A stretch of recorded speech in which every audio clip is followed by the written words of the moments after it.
Jorge, gusto saludarte, encantado. En las antípodas del país, uno en la Patagonia y el otro en el desierto. Ambos Pero son sí, desiertos, eso con distintos enfoques. Acá está ambos son desierto de desiertos. zona, claro, hay harto espacio. Así es. Mucho Y los espacio. desiertos siempre han sido espacios propicios para la elevación de la conciencia, la espiritualidad, el pensamiento, la reflexión. Siempre ha sido así. Eso me encantaría conversar después al futuro un poquitito de los términos de los registros acásicos o las sincronicidades o elementos que van más allá de la física normal estándar que ha puesto de cabeza a muchos físicos cuánticos cuando empiezan a plantearse, oye, aquí hay algo más, esto no es física newtoniana, esto no es un cálculo matemático, ni Darwin, acá hay algo más grande cuando empieza, incluso con la teoría, vivimos en un gran universo que es consciente, viviremos nosotros en un cerebro de un gran, lo que llamamos Dios, pero de un gran cerebro consciente, pasado, presente y futuro. Es interesante esos temas que si bien no son productivos en términos económicos o te altere la conciencia social, pero sí le da un sentido de mayor trascendencia o sentido a la vida de uno de repente, ¿no? Lo primero que hay que decir sobre eso es que es una falacia asumir que el conocimiento es aquel que se deriva del pensamiento y del método científico. Esa es una dimensión, es un conocimiento replicable, comprobable, verificable, pero ¿es que acaso en algún laboratorio van a poder pedir la intensidad del amor, la pasión, el compromiso, la odiosidad? Hay elementos que están más allá de lo cuántico, en el sentido de medible. Uh -huh. Hay elementos que tienen que ver con la esencia de la naturaleza humana. Y yo en ese sentido, hace mucho rato me rebelé contra el método científico, Uh -huh. eh, y me rebelé por una cuestión propia de mi tierra y de mi gente, digamos. O sea, cuando se desconoce, por ejemplo, el acervo científico-cultural que vive desde hace 10.000 años, cultivándose progresiva y paulatinamente en el desierto, en las culturas andinas, y las miran con cierto menosprecio porque son indígenas, yo digo, vaya, vaya, vaya, soberanos imbéciles, irredomables imbéciles. ¿Acaso alguno de los españoles que llegó a conquistar este lugar del mundo tenía siquiera atisbos de hidráulica en los niveles que lo tenía el mundo andino, por ejemplo? Uh -huh. ¿Acaso tenían algún conocimiento constructivo, cierto? Como nos sorprende hasta el día de hoy con las piedras, sin saber cómo diablos las pulieron y las encajaron unas con otras, o el inmenso conocimiento de la astronomía que tenía el mundo andino, o el tremendo manejo de las semillas, la selección natural de las semillas, o el manejo de las especies animales y sus procesos adaptativos en los distintos nichos, en los distintos niveles. No sé, el conocimiento científico es una parte, sin duda. Oye, dame un segundo porque se me activó un micrófono. Dame un Sí, segundo. sí, sí.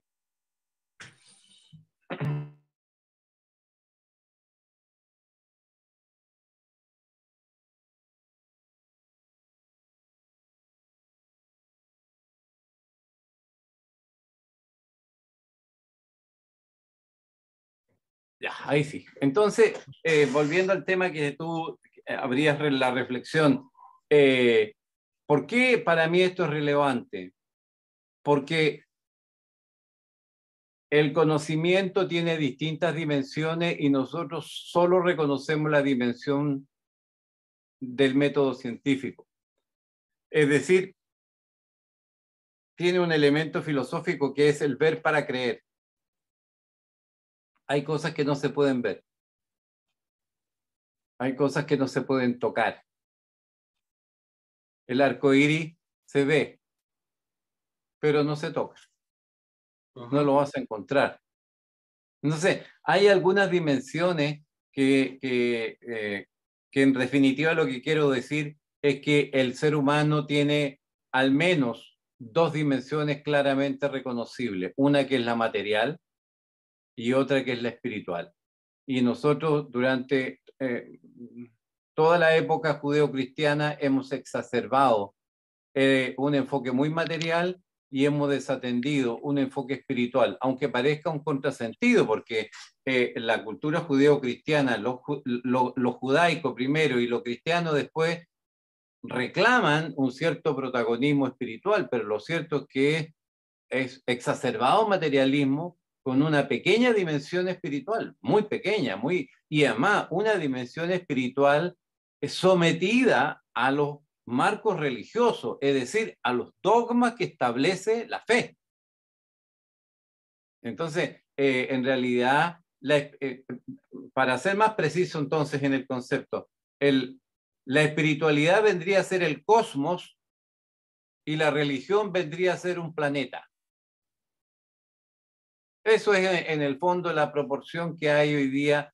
Y bueno, y nosotros hemos sido testigos de un experimento científico que ha permitido encontrar y reconocer el bosón de Higgs, ¿verdad? Que lo que establece es que las cosas son partículas por un lado y desde otra perspectiva son energía, onda. Y en consecuencia somos esa dualidad de materia y espiritualidad y en consecuencia hemos recorrido ya varios milenios en torno a la materialidad y ahora tendremos que recorrer unos cuantos milenios más para reencontrarnos, porque yo creo que alguna vez lo tuvimos, reencontrarnos con los valores de la espiritualidad. El ser no vale solo por lo que tiene, el ser vale por lo que es, por lo que proyecta, por lo que encarna, por lo que puede trascender desde su propia esencia de ser. Buena apertura filosófica. Es que, es que yo paso la mayor parte del tiempo también, no meditando, pero pensando. Bueno, mi vida es una meditación. Una cosa es lo que uno haga en las redes sociales en momentos puntuales, que yo lo llamo totalmente reduccionista, digamos, es un actuar reduccionista, digamos, de la batalla menor. Pero como tú planteas, la religión es demasiado limitada, es reduccionista a, a colocarte un conducto regular para llegar a aquello. Y está hecho por el hombre, no por la conciencia. Entonces lo reduce de tal manera a formas, a símbolos, que al final el ser humano está preocupado de la forma, los símbolos y no del contexto, no del espíritu de la ley. Y es más, o sea, yo soy cristiano, pero eso no me implica poder cuestionarme muchas cosas y ampliar mi mente y Cristo, Buda o múltiples manifestaciones de algo más grande pueden haberse dado. O sea, yo no puedo juzgar a alguien que no sea cristiano, que sea el infierno, porque nació en la India o nació en Japón y fue criado. Yo creo que hay una conciencia universal en ese contexto del comportamiento y de repente uno dice, ¿qué juicio? O sea, ¿quién me va a poner a juicio? Pero bueno, ese es los grandes misterios, pero que nos permitimos también hoy día poder replantearnos, no estamos ofendiendo a nada, lo que estamos, hay gente que cuando uno le plantea esto, anatema o en qué mundo está, se siente totalmente atacado y lo único que uno está haciendo está abriendo eh, la perspectiva. Y bajo ese término, digamos, espiritual, lo intangible, pero ojo, yo creo que también lo espiritual tiene una perspectiva energética que no alcanzamos a percibir, porque yo creo que si tuviéramos otros ojos o otra realidad de ver otras multidimensiones, veríamos que esa conciencia colectiva que maneja, que articula los metaversos, lo que no sabemos pero intuimos, eh, nos impresionaría. Una de las cosas que Einstein dijo varias veces que él no estaba buscando el tema de ¿no es cierto?, la ecuación de la teoría de la relatividad. A él le llegó nomás. O Tesla también, él planteaba que él no estaba buscando algo, sino, guau, es lo que yo me planteo en registro acásico.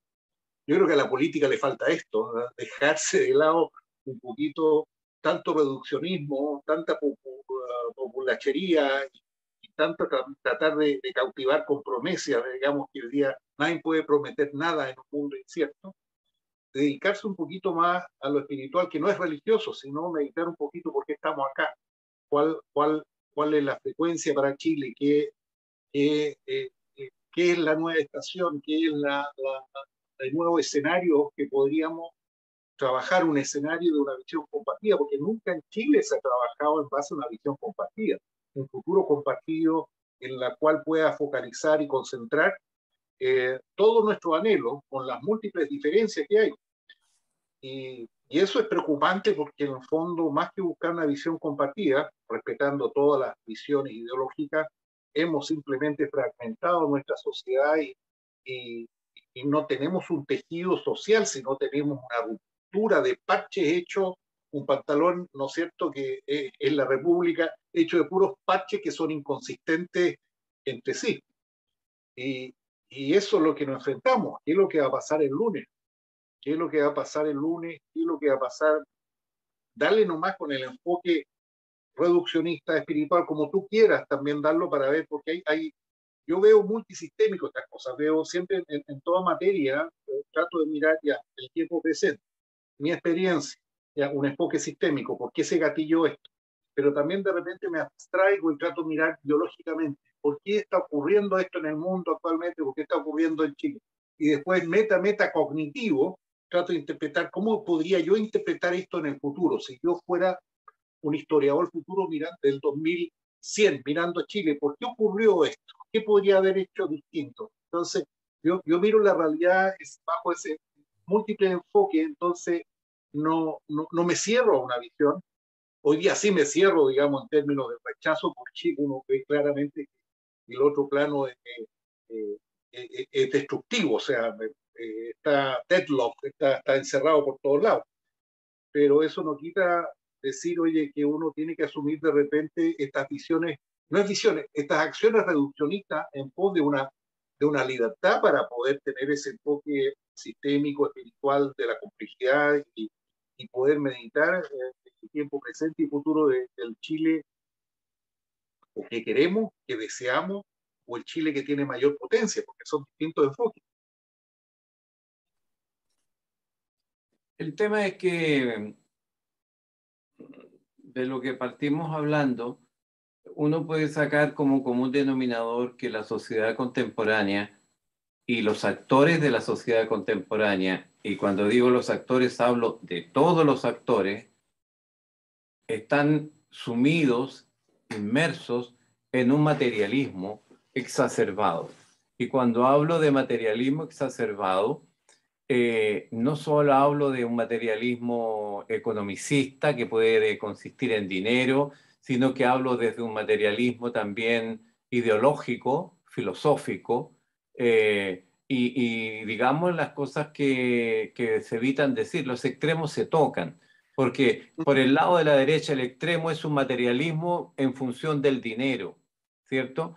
En función de lo que se tiene. Y por el lado de la izquierda el materialismo es en función de un reduccionismo de la concepción del ser humano, ¿verdad? Como actor se ve disminuido en su dignidad, se ve disminuido en la trascendencia que se le puede asignar. O sea, hay un materialismo. Y el materialismo, ojo, ojo, ojo, no solo abarca lo económico y lo político. La religión es eminentemente materialista. La religión católica es eminentemente materialista, es tan materialista que llega a ser cosista.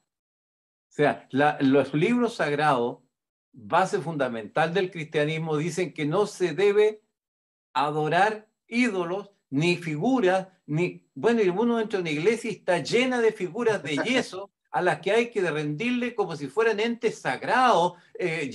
Bueno, eso es una situación que es digna de reflexionarse. Pues. Entonces, hay efectivamente un elemento materialista muy, muy potente. Y para cerrar esa parte espiritual que estuvimos conversando, una pregunta que yo me hago permanentemente. ¿Dios creó al hombre? ¿O será que el hombre necesita crear un Dios o varios dioses? Lo dejo ahí, lo conversaremos en otra ocasión. Creo Está que interesante. Estoy tentado a responder, pero lo vamos a dejar en otra lo vamos a ocasión. dejar ahí para Sí, sí, otra sí, ocasión en que sí. las antípodas del país se junten en estas vías, plataformas digitales para reflexionar online, on time, y abierta a urbi et orbe, como dice por ahí alguna autoridad espiritual. Ahora, yendo a lo que cerró tu reflexión, ¿qué pasará el día lunes?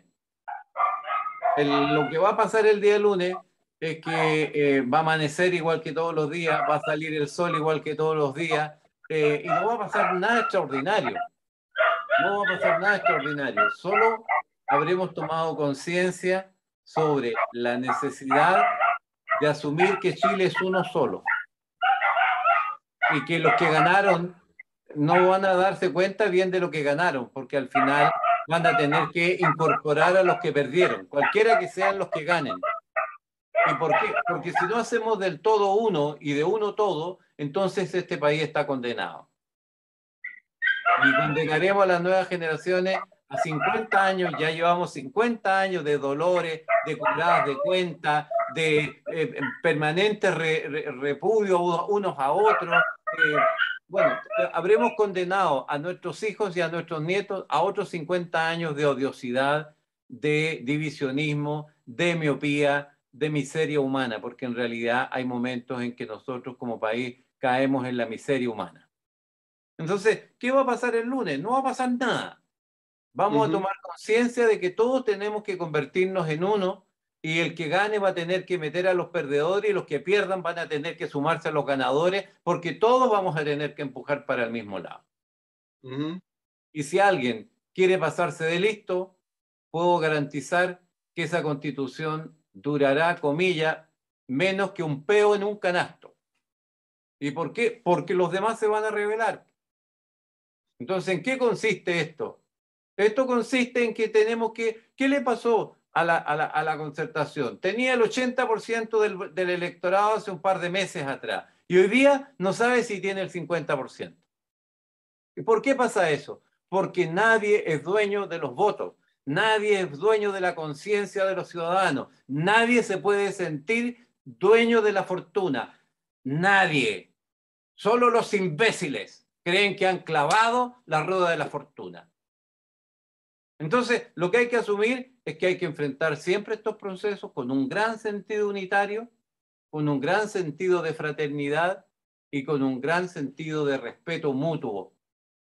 Y eso es lo que va a suceder. Si gana el rechazo, tendrá que venir una nueva asamblea constituyente. Y si gana el apruebo, habrá que arreglar esta norma constitucional en el Parlamento, porque no creo que vaya a dar para generar otra convención. No sé, eso es, eso es.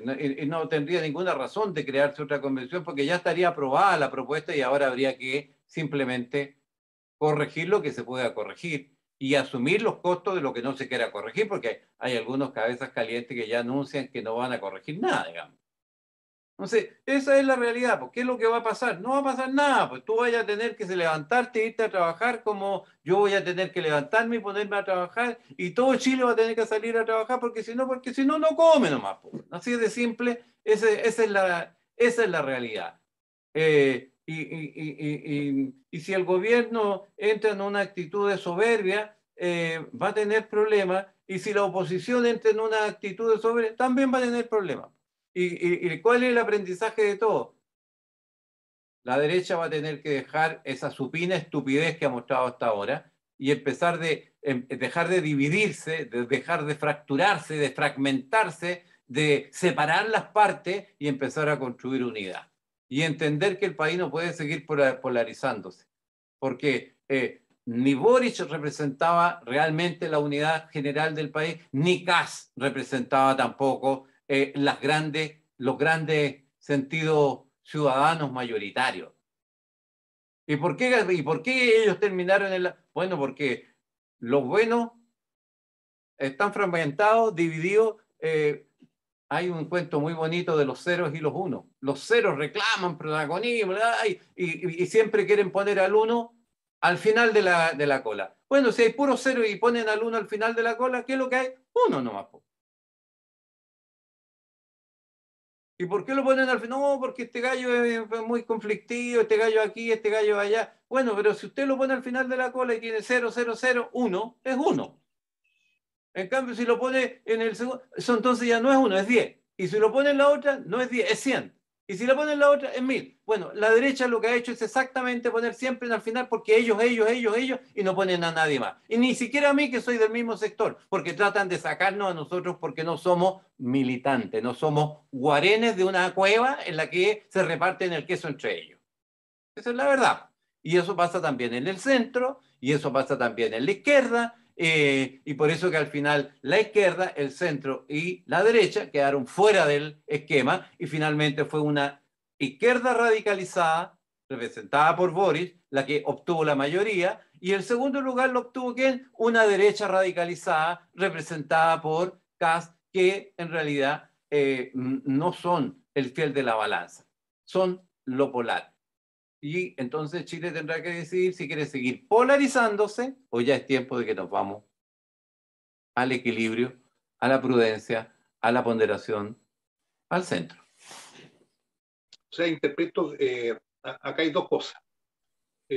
Uno, interpreto que este es un ciclo natural para ti, biológico, que tiene que llegar, quiera o no, puede haber un delay, una demora en el tiempo de llegar a la sensatez, que puede ser en el corto plazo o en el largo plazo, pero al fin y al cabo la sensatez se va a llegar, pero ese costo puede ser muy alto dependiendo de los actores políticos. Y los actores políticos a la vez, lo que planteabas tú, que yo estoy totalmente de acuerdo, los partidos políticos tienen dueños, o sea, tienen dueños, tienen mesiánicos, que tienen su estructura, son religiones dentro de eso y militantes ha sido mi propia experiencia, me imagino la tuya, que piensa distinto, eh, tiene que salir afuera, o sea, tiene que haber una militancia o obediencia de vida donde debiera existir un pensamiento universal para edificar, ¿no es cierto?, la constitución de esos partidos, que si uno lo mira, oye, de la constitución, de las intencionalidades, de los compromisos, del dicho al hecho, hay un gran trecho. Ahora, eso mismo también ocurre en las universidades estatales, ya más que la privada, yo la he visto en las estatales, donde también hay un personalismo, divisiones. Yo fui académico en la universidad y veía el tema también materialismo de la plata, del doctorado, del doctoritis, magisteritis, a pesar o sea, era tan la soberbia y en los actos eleccionarios y las divisiones del poder y las prebendas, y uno dice, oye, pero si esta es una universidad, universalidad, donde debería haber un sano debate de distintas ideas, y no, por todo esto empiezan justamente hasta en la universidad y SEMPAS empezó a bloquearse y tomar un dogma, una ideología, la cual inhibe aceptar otras ideas, inhibe la creatividad, inhibe la innovación filosófica en el pensamiento, porque al fin y al cabo la filosofía, creatividad y pensamiento se vuelven visibles en acción cuando se logra, ¿no es cierto?, emanar a través de la creación de soluciones, de consenso, de leyes, de reglamentos,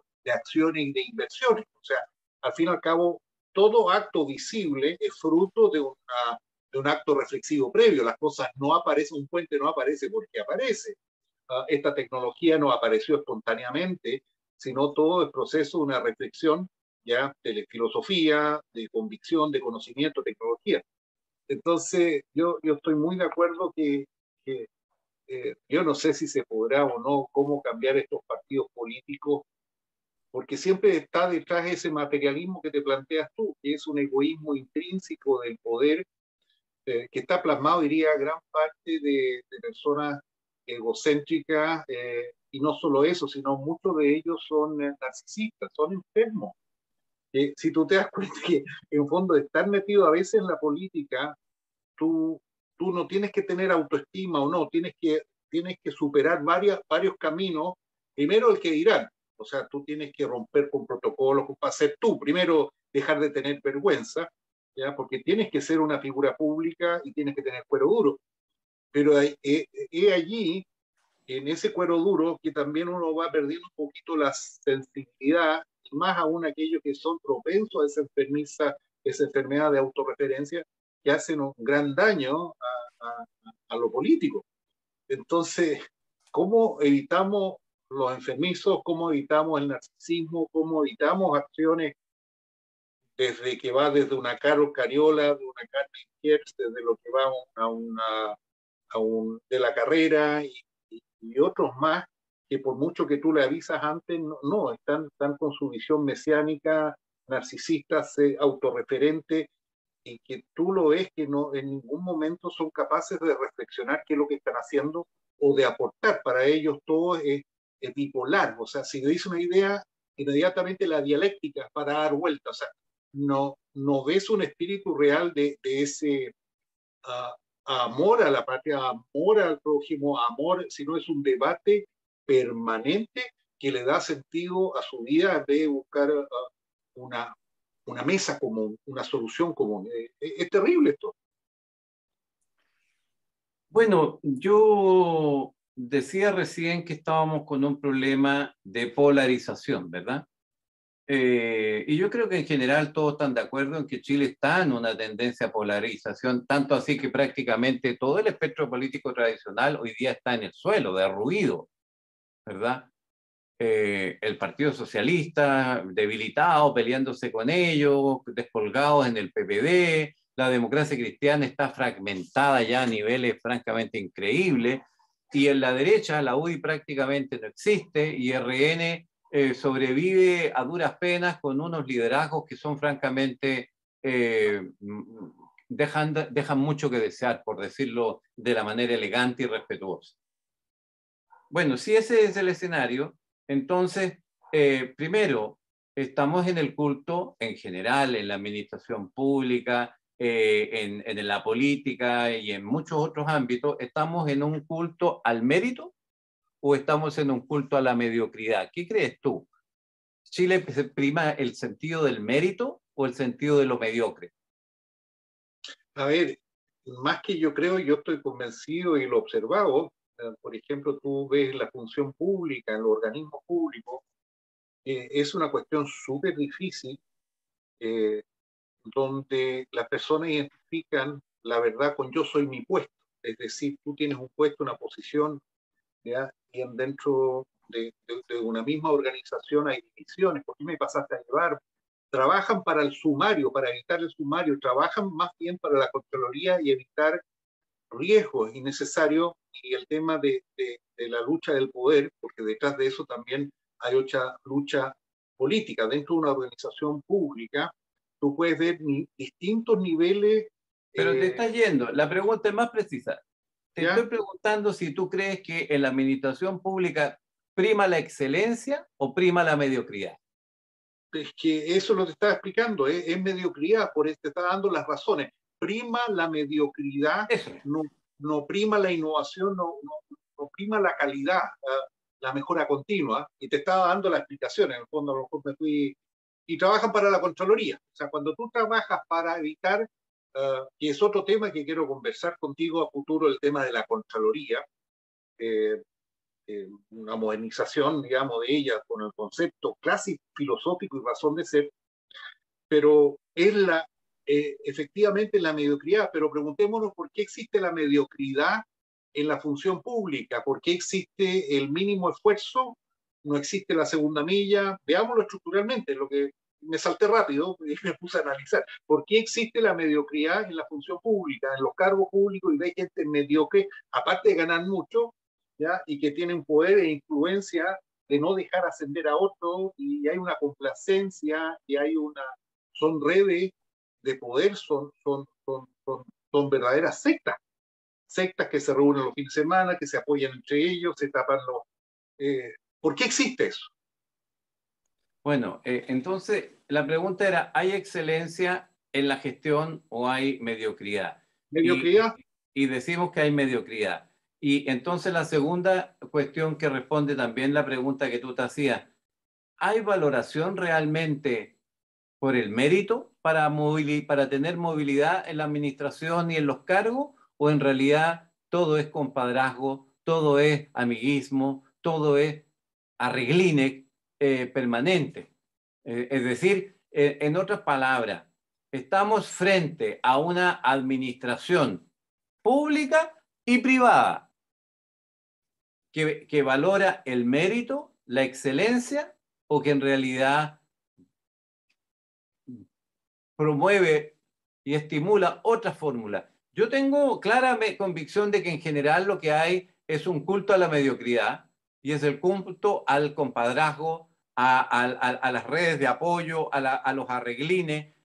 No hay métrica para medir la excelencia. Se establecieron métricas, alta dirección pública. Es una corruptela permanente.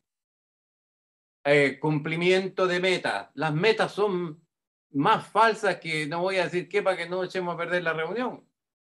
Entonces, las cosas no andan. Chile, en definitiva, para ir directo a lo que a ti te inquietaba como pregunta, Chile está con una profunda crisis ética. Chile tiene como dolor, como cuando tú estás enfermo te da dolor, te da fiebre, te da neuralgia. Bueno, son las externalidades de la enfermedad. Lo que pasa en la política, lo que pasa en la iglesia, lo que pasa en el empresariado, en fin, lo que pasa en la cultura, lo que pasa en los valores, ¿cierto? Son las externalidades de la enfermedad, como la fiebre, como los dolores, como la neuralgia, ¿cierto?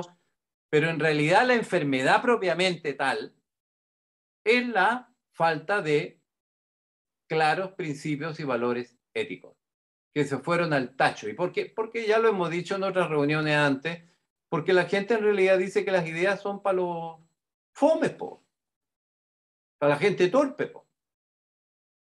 Y además se dejan idiotizar permanentemente por un bombardeo de por lo menos 10, 12, 14 horas diarias de exquisito zumo de estupidez, ¿ya?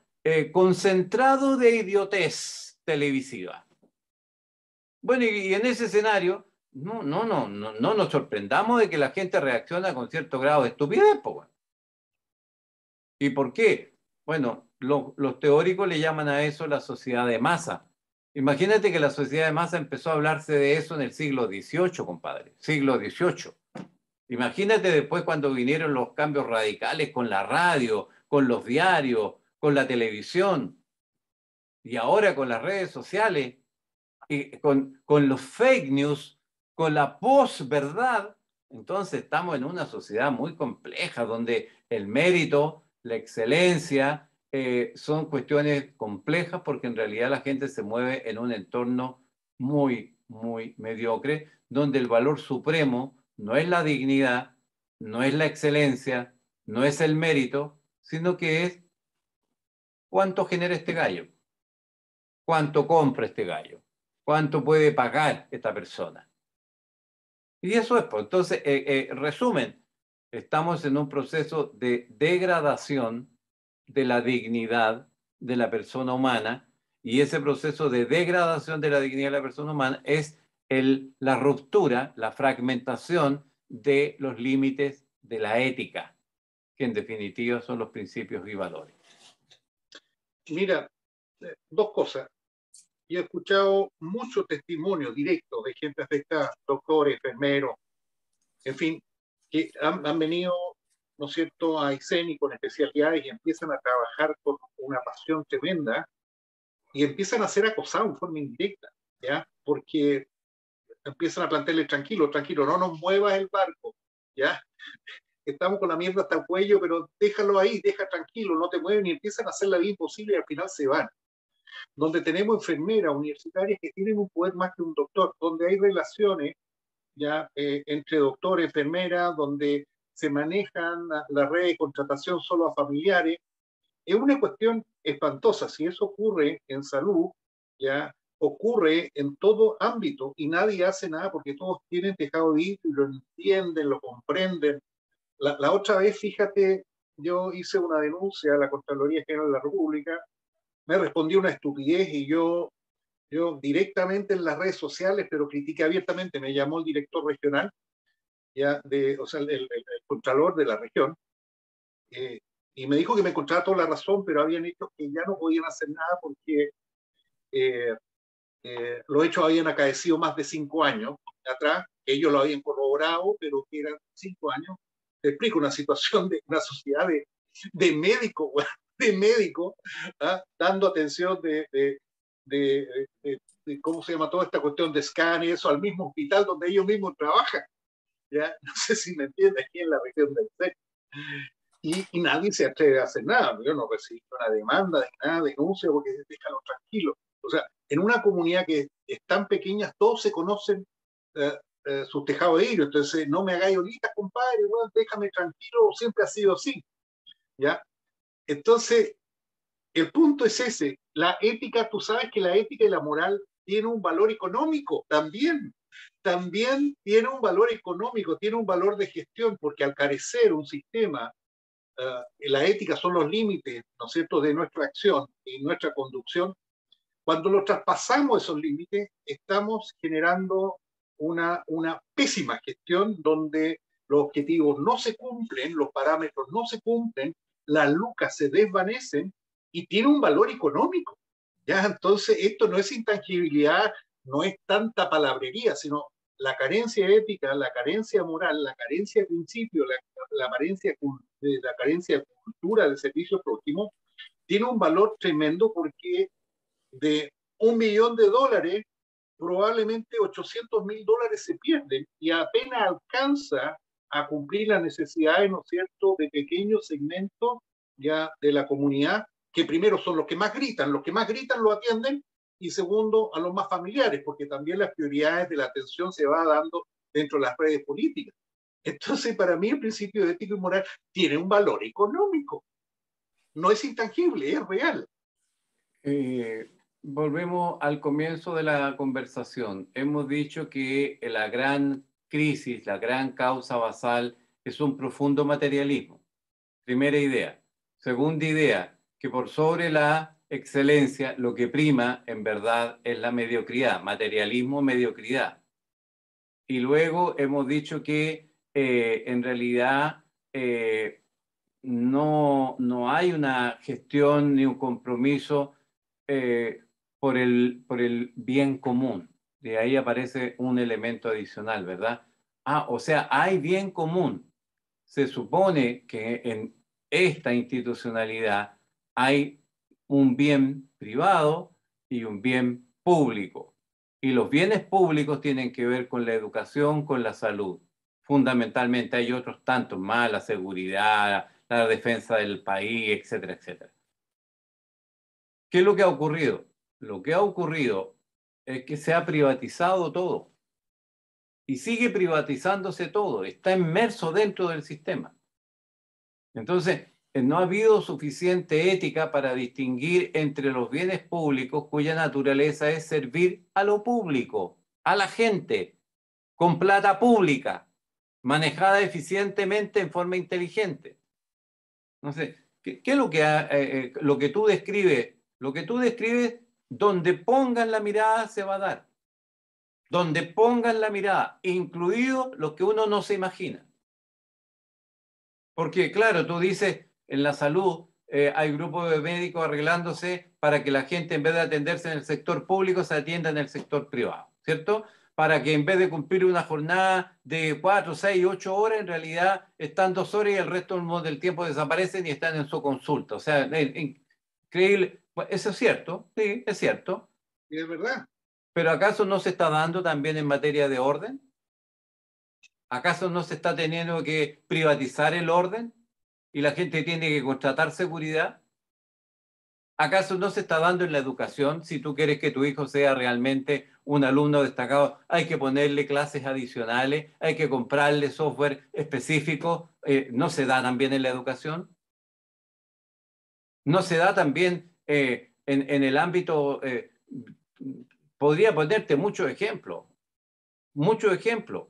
En el ámbito del territorio, de la defensa del territorio, ¿acaso no vimos cómo las Fuerzas Armadas de Chile no pudieron defender su frontera y fuimos invadidos por flujos de migrantes sin que nadie pudiera controlar, ni carabineros, ni el ejército, a pesar de que estaban parados en la frontera? ¿Acaso no miramos que en el borde, donde también hay un gobierno del territorio marítimo, también hay arreglo?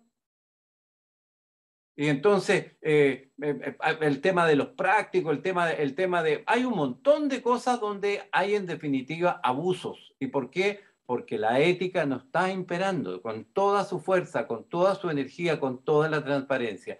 Bienes públicos, bienes privados. Y en definitiva, los bienes públicos se van, de repente aparecen privatizados. Y eso, en definitiva, en mi opinión, eso fue la causa basal por la que el 18 de octubre del 2019 la gente salió a las calles por miles, por millones. ¿Y por qué? Porque, bueno, la realidad es demasiado elocuente. Entonces, ahora, volvemos al punto. Amarremos esta idea que acabamos de dar con lo que tenemos que hacer en los próximos días y que nos partió preguntándonos, ¿qué pasa el lunes? Bueno, la gente quiere cambio. La pregunta es, ¿la respuesta de cambio, o sea, el remedio que se está proponiendo, es el adecuado? Ya lo hemos dicho. El remedio parece ser peor que la enfermedad. Entonces, y entonces, ¿qué hacemos? Lo que vamos a tener que hacer a partir del próximo lunes es ponernos de acuerdo en cómo arreglamos este sistema antes de que se nos caiga la casa completa en la cabeza. Porque la estructura de la Casa Chile está con problemas. Y lo que yo he dicho muchas veces, no está con problemas porque una cosa, Jorge, es cuando a ti te va mal económicamente y estáis sin plata y tu casa se deteriora y se te echa a perder el techo porque estás sin plata. No es el caso de Chile. Chile generó mucho, mucho dinero. El modelo tan criticado es un modelo altamente exitoso, incomparable en el mundo en generación de riqueza. El problema es que el modelo necesita gente decente, gente honesta, gente que no sean sinvergüenza, frescos, abusadores. Y el problema es que el modelo fue administrado por personas que terminaron en la izquierda, en el centro y en la derecha, actuando como frescos, abusadores, sinvergüenza, sin ética. Y entonces ese es el problema. Y por eso que la gente, y yo siempre lo he dicho varias veces en nuestras conversaciones, por eso que la gente repudia a la política y a los políticos. Porque aquí hay unos hipócritas que se alzan como los grandes defensores. Yo veo algunos políticos, particularmente de la izquierda, que dicen, no, si nosotros somos impolutos, nosotros estamos prístinos, no tenemos mancha. No, pues, si la crítica fue a toda la política y a todos los políticos, pues. Hasta a todos, hasta el Partido Comunista tiene tejado de vidrio, y si no, manda a mirar la Universidad Arci. ¿Qué pasó ahí? Entre otros ejemplos que podríamos seguir sacando, pero que no vale la pena porque no se trata de decir que los culpables son la izquierda o el centro o la derecha, porque aquí las culpabilidades son bastante. Hannah Arendt, una maravillosa filósofa judío-alemana en realidad, generó una categoría de pensamiento filosófico que le llamó la banalidad. La banalidad. El mal triunfa cuando la gente noble, la gente buena actúa en forma banal y permite que los malos se vayan quedando en los cargos, se vayan posicionando y se vayan armando mafias, todo lo que tú estabas describiendo, la banalidad del mal. Chile ha mostrado mucha banalidad y la banalidad cuando no se para a tiempo termina en lo que terminó Alemania o en uno de los países más brillantes, con gente más calificada y más inteligente, terminan actuando como imbéciles, como bárbaros, ¿cierto? Masacrando pueblos, etcétera, destruyendo. Bueno, eso pasa cuando se produce la banalidad. Y yo quiero decir que en Chile se está dando mucha banalidad. Y yo espero que la gente empiece a actuar con más responsabilidad, porque la banalidad es permitir que el mal se imponga porque resulta cómodo, porque me da lata, porque yo no quiero poner la cara, porque no quiero pasar malos ratos. Bueno, eso le pasó a mucha gente y terminó finalmente muerta, o terminó asesinada, o terminó en un campo de batalla, o terminó arrancando. Todos sabemos cómo es la historia del siglo XX. Bueno, ¿cuál es nuestro papel? O sea, ya lo estamos haciendo, estamos conversando, porque esa banalidad que coincide mucho con Edmund Burke, ¿ah? Que decía que la maldad existe porque los buenos no actúan. ¿Ah? Así es. ¿Y qué significa el bueno? No significa un gallo santo que anda arrodillado, sino alguien con un pensamiento crítico que sabe lo que es bueno y lo que es malo, pero le da miedo criticar lo malo por lo que le pueda ocurrir. Y ese es un drama tremendo. O sea, dame un segundito, espera. Esto pasa por tener perro en vez de nieto. ¿Ah? Tenemos claro dónde está la corrupción, tenemos claro que se traspasó los límites, pero hoy día la gente que está en lo público está acostumbrada a eso, y las cabezas de lo privado está acostumbrado también, siguen coimeando, siguen apareciendo, tú ves, en la administración pública, de alta dirección pública, se aparente, los que más ganan son las consultoras, son miles de millones y el delfín ya está puesto. Si no aparece el perfil, el delfín en la terna, vuelven a solicitarlo hasta que aparece. Entonces, toda una farsa que, de nuevo, mueren pollo nomás las consultoras o los headhunters. Es muy raro que aparezca, digamos, alguien totalmente íntegro y fortuitamente capacitado, pero el resto se evalúa. Yo lo tengo claro, tú lo tienes claro, cuánto más lo tenemos claro y estamos dispuestos a dar la lucha. Yo estoy dispuesto a dar la lucha porque yo te digo, yo no tengo nada a mi nombre, así que no hay riesgo de demanda o persecución, y si me tiran un balazo, prefiero morir de un balazo que de cirrosis hepática. Y, así que yo no tengo miedo en ese sentido de seguir con estas conversaciones, pero uno profeta en el desierto muchas veces. Por un lado, porque yo tengo esa conciencia de que después de esta vida existe algo más. Yo tengo conciencia, tengo esa convicción, no creencia. Creencia es algo religioso, convicción es algo que tú lo palpas. Dejando este cuerpo, sé que mi vida estará, no sé, lo siento, no me preguntéis por qué no se me ha aparecido ni un ovni, ni los Frenchy, ni un ángel, pero es mi convicción, por último la tengo, y por lo tanto yo lo tomo así, que es lo que yo debo hacer, ¿ya? Para un mundo mejor.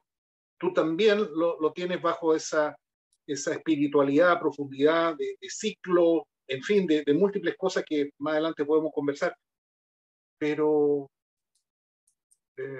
yo me voy a llevar ese capital de lucha espiritual para otro lado, otra dimensión.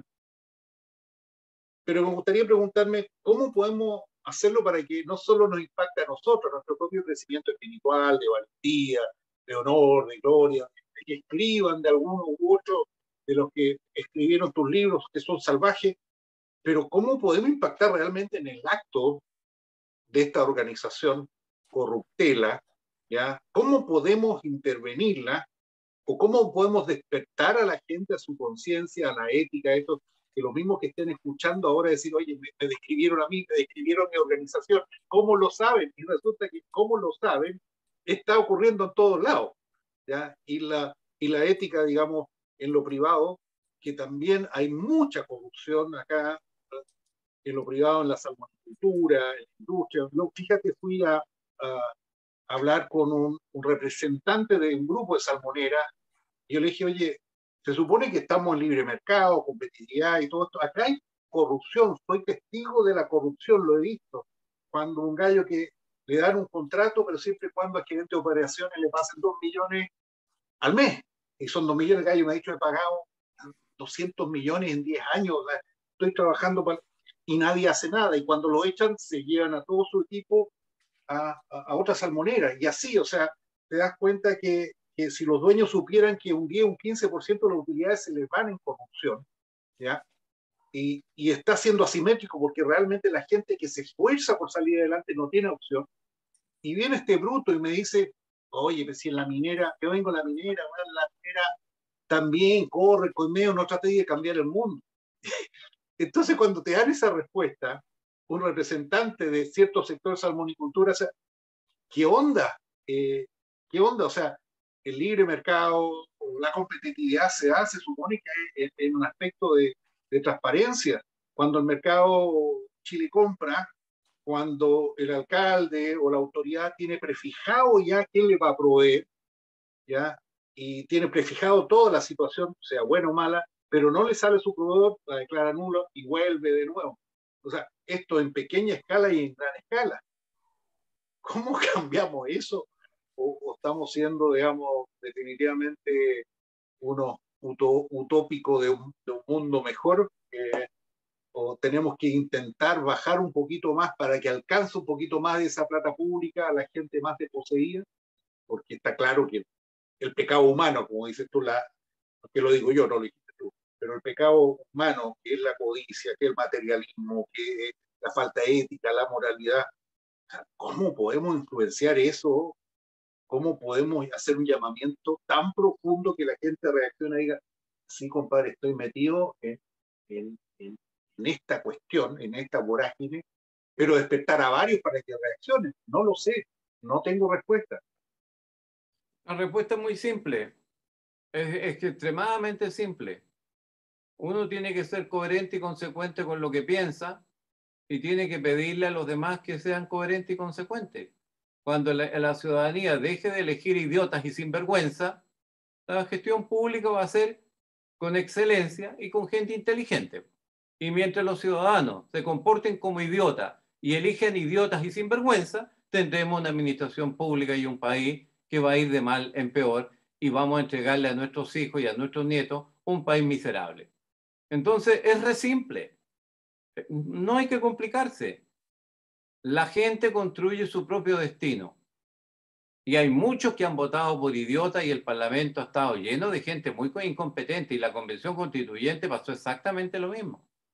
Entonces, lo que hay que hacer es que decirle a las personas sus actos tienen consecuencias y usted tiene que actuar con coherencia, porque si no actúa usted con coherencia, bueno, ¿quién actúa con coherencia? ¿A quién le reclamamos? Pues?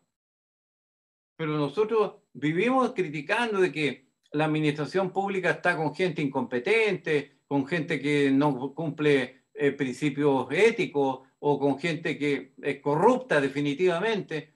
Pero bueno, hay diputados elegidos, son fiscalizadores, hay senadores elegidos que tienen tareas y ámbitos de autoridad para ejercer esos roles, hay concejales, hay consejeros regionales, bueno, ¿y qué hace esa gente, pues?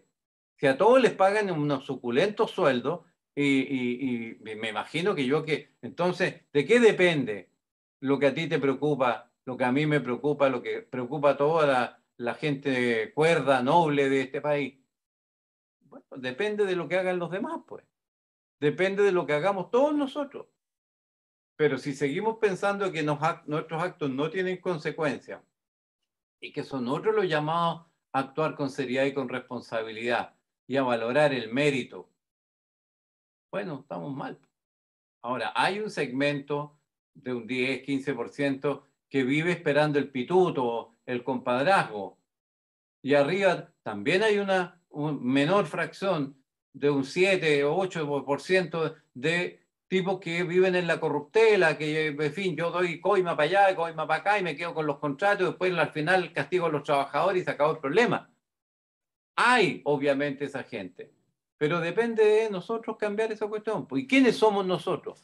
Usted señora, usted señor, usted joven, usted señorita, todos los que nos van a escuchar. Si ellos hacen bien su pega, las cosas irán mejorando. Si ellos hacen mal su pega, el país seguirá deteriorándose.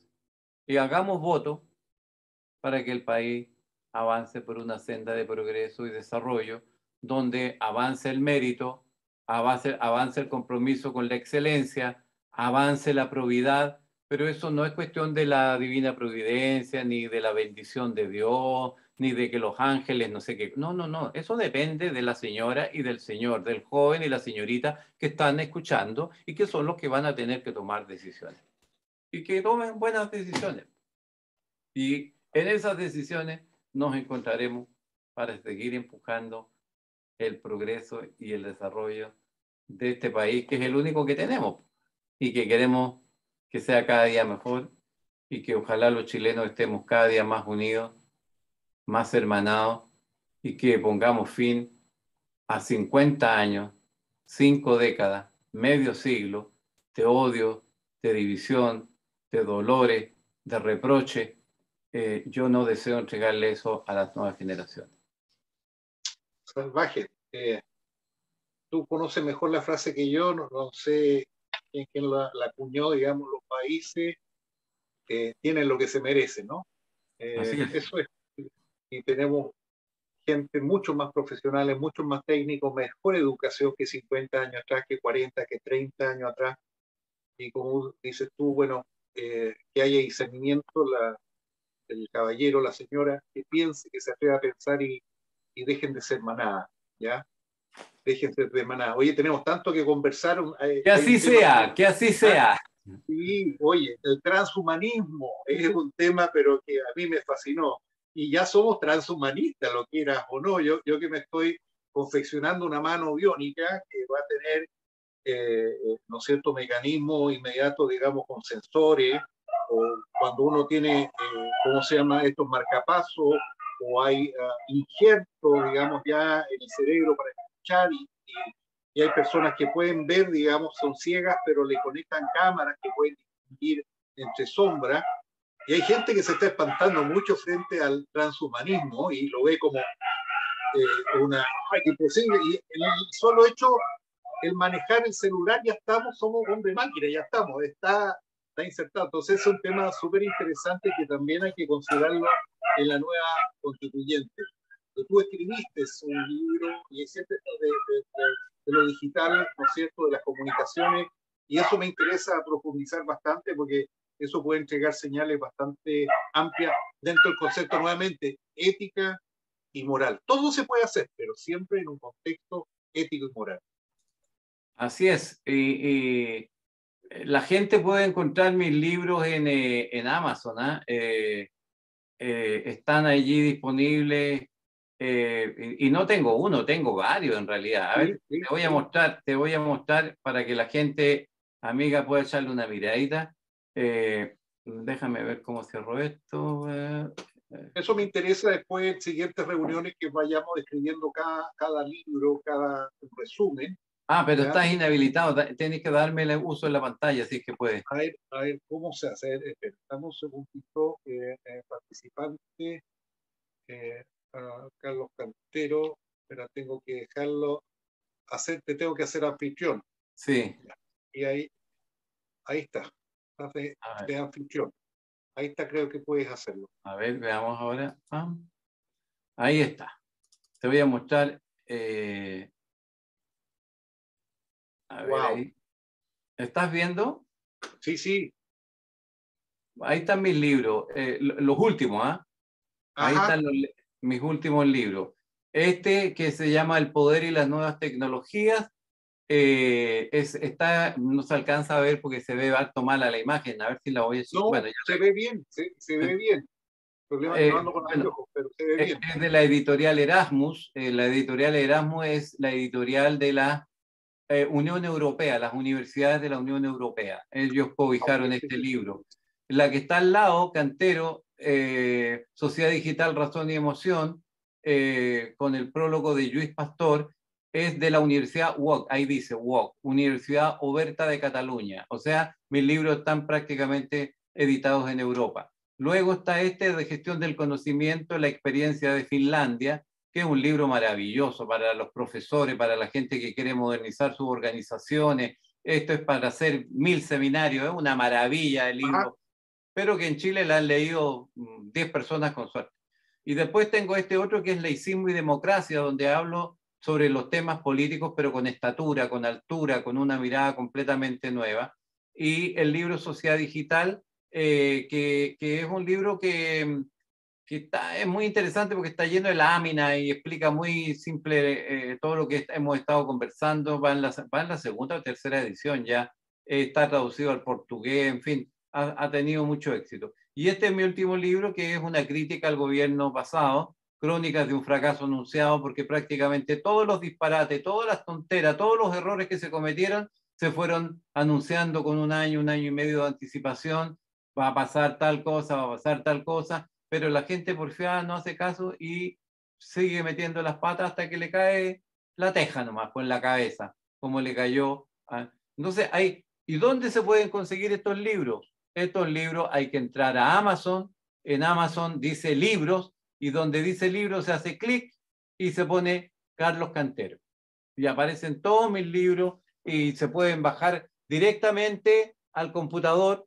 Vale nada, porque los libros digitales son muy, muy, muy baratos, y quedan guardados en el computador y se pueden revisar y buscar bibliografía. En fin, se puede hacer un trabajo y si lo quieren en papel, se piden en papel y llegan directamente a la casa de todas las amigas y amigos que tengan ganas de leer alguno de estos libros. Ojalá que los profesores se interesen en este que se llama gestión del conocimiento, que es una maravilla. Ahí está el esquema de la UNESCO, de cómo se cambia la gestión cultural, cómo se cambia la cultura de las comunidades, de las organizaciones y de los pueblos. En fin, como ves, hay harto material y de eso hablaremos en una próxima conversación, querido Jorge. Te mando un gran, gran abrazo. Buscalibre.com creo que también es otro lugar donde, a pesar que tú lo tengas en Amazon, ellos se encargan de comprarlo. Sí, también, Rápido y también lo veo. súper rápido. ¿Ah? Sí, sí. Ya, mi amigo, así que no, si hay para rato, por eso te digo que esto es más que política, es filosofar, abrir mentes, provocar mentes y para un mundo que estamos a puertas de un cambio radical, estamos encima, estamos en la ola. Un fuerte abrazo ahí a la comunidad Antofagasta y bueno, nos estamos encontrando cuando así el destino disponga. Un abrazo, que estés bien. ¿Ya? Adiós, hasta pronto. Saluda a tu familia, a tu casa. Adiós. Gracias, chao.